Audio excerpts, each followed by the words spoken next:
first business. We decided to do websites because her husband is a graphic designer and a website designer as well, so it just made sense that that's what we would do. Over the next 5 years, we changed topics a lot. We did social media, we did virtual assistants, we did pretty much anything we could think of until 2 years ago we went to a business retreat. And they asked us, what is really the one thing that you would do all day, every day, whether or not you got paid for it? And when it came down to it, it's websites. That's what I really love doing. I'm good at it. And you know, it's something that every small business needs nowadays with the increasing online popularity. You need to have a good looking website to represent your business. So at that point, my sister and I decided to scrap everything else and really only focus on websites. At that time, we changed our name to Save Your Time Biz Solutions, and it's only actually earlier this month that we changed to SytBiz. That name's really long. Yeah, we never wanted to say Save Your Time Biz Solutions. We ended up always saying SytBiz, so we said, okay, forget it, we'll just shorten it. So when we started our business, we really didn't know anything about it. I don't actually know anyone in my personal life or in my regular community that owns a business. So we kind of just had to figure it out on our own as we go. We went on the Maryland website, the SDAT website, and we looked up the paperwork we needed to fill out. We filled it out, we went to Baltimore, and we thought that's it, that's all we had to do. Turns out that's not true. And we learned that the hard way. And I would have to say definitely that's one of the biggest lessons that we've learned since starting our business is it helps to find someone who's been where you are. It helps to find someone who's gone through all of these things because they'll tell you about their mistakes and save you the time from doing them. For example, we did not know that in Maryland, if you have a business, you have to pay the property tax every year. We assumed any property or any taxes we'd have to deal with would just be dealt with Through the IRS. Through the IRS, yes. But apparently this is entirely separate, and if you don't pay that tax, your business gets forfeited and no longer exists. So those are the kind of mistakes that can be a huge impact, and it's just not necessarily the kind of thing you think about. So it's really easiest. You started a for-profit business. Yes, we started a for-profit business. So we found out about that property tax, paid it, and now we're good to go. But we learned that the hard way, and that's, you know, really one of the things that we've learned is you need to find other people, and that's why we've joined 100 Entrepreneurs, and we're trying to kind of do more networking so that we can try and learn these lessons before you pay the price for them. So again, our business is primarily designing websites for small businesses. Last year, we actually launched, earlier this year, we launched Operation Site Launch, which is targeted only to the military community. We provide websites at a discounted price because we know that they can be pricey, but everybody needs one for their business. So it's our way of giving back to the military community and to organizations like Wounded Warrior Project, who have helped me and my husband a lot over the past couple of years since we started going to their events. We wanted to be able to give back as well, and this is something that comes easily to us and something that we love doing, so it just seems like a great way to do that. I know I've been running into people that are like, oh, I love doing this, and it would be great if I can make money from it, so I'm going to start a business.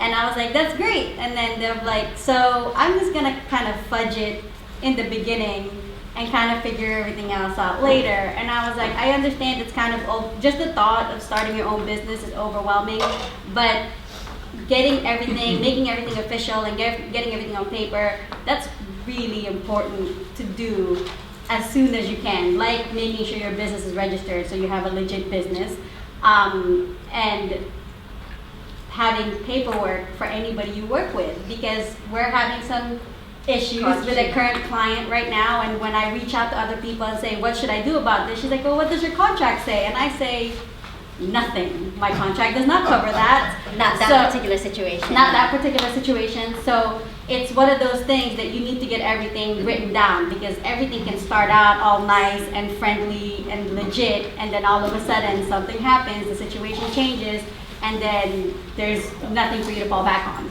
Did you use a lawyer from the beginning while doing this? Nope. No.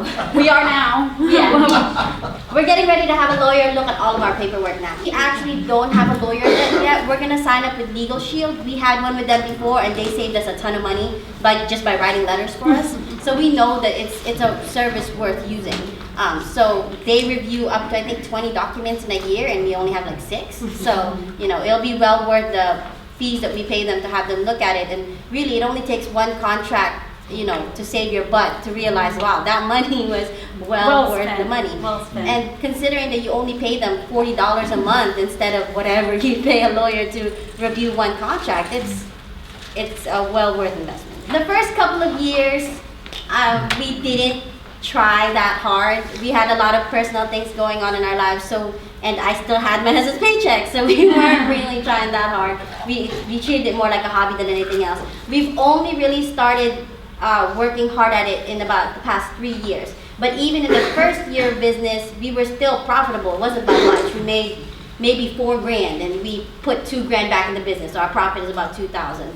And then the year after that, it was about, we made $20,000 and we put $10,000 back in our business. And then this year it's $30,000 and we put $10,000 back in our business. So it's not a lot of money, but considering that up until now we've managed to do it without incurring any sort of debt whatsoever, and really still managing to bring in something, considering all the other stuff that's been happening, it's still, it's where we want to be. PayPal has a new program. I didn't find that about until last week. It's called PayPal Capital. They will give you a loan based on your sales for the past year. So they gave us a loan for 15% of our sales for the past year, and they'll only take money when you make sales. So they'll take 10% of your sales up until it's paid, but they do require bare minimum every month you pay like 10%, I think it is. So if you make no sales that month, you're still gonna have to make a payment for 10% of whatever your loan is.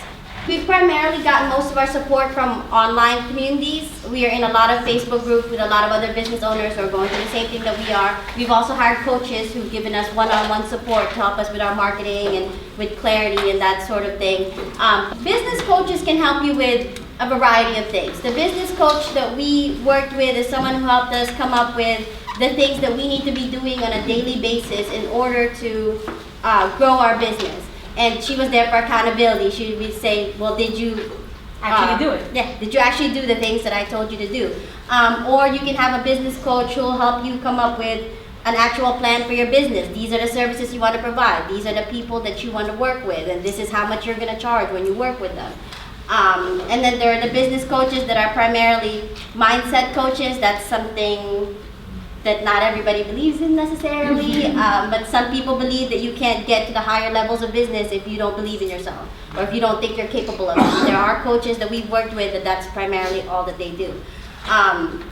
We never planned to a majority of our clients are coaches. We never planned it that way. It just happened to be that way because those are the kind of people that are in the communities that we're in. So and we have a lot of referrals. So yeah, coaches know other coaches, so they end up referring them to us and we end up working with them. But that's not like a target that we selected. How do you find clients? How do you set yourself apart? Especially us, there's a million different web designers all over the place that could easily do the same thing that we do. We primarily run our business on referrals.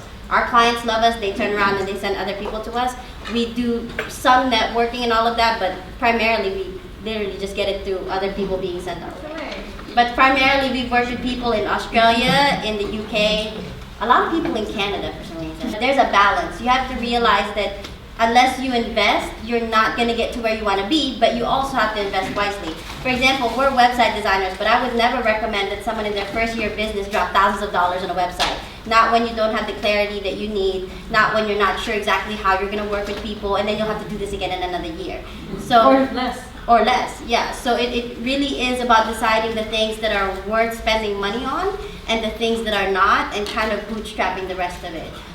Or in our business, we've also done barters, which has worked out for us. It doesn't work out for everybody. You have to make sure that you're not bartering simply because you want, it can't be one-sided, basically. Because if it's one-sided, resentment grows and it never turns out well. But if both parties come into it knowing exactly what they're going to get and they both want what they're going to get, it can work out really well. It's worked out really well for us several times in the past. But I think just like with anything else, we signed a contract when we did the barters. So we listed what people were getting on both sides. So it was very clear, there was no confusion, and as long as everybody got what they wanted, everybody walked away happy.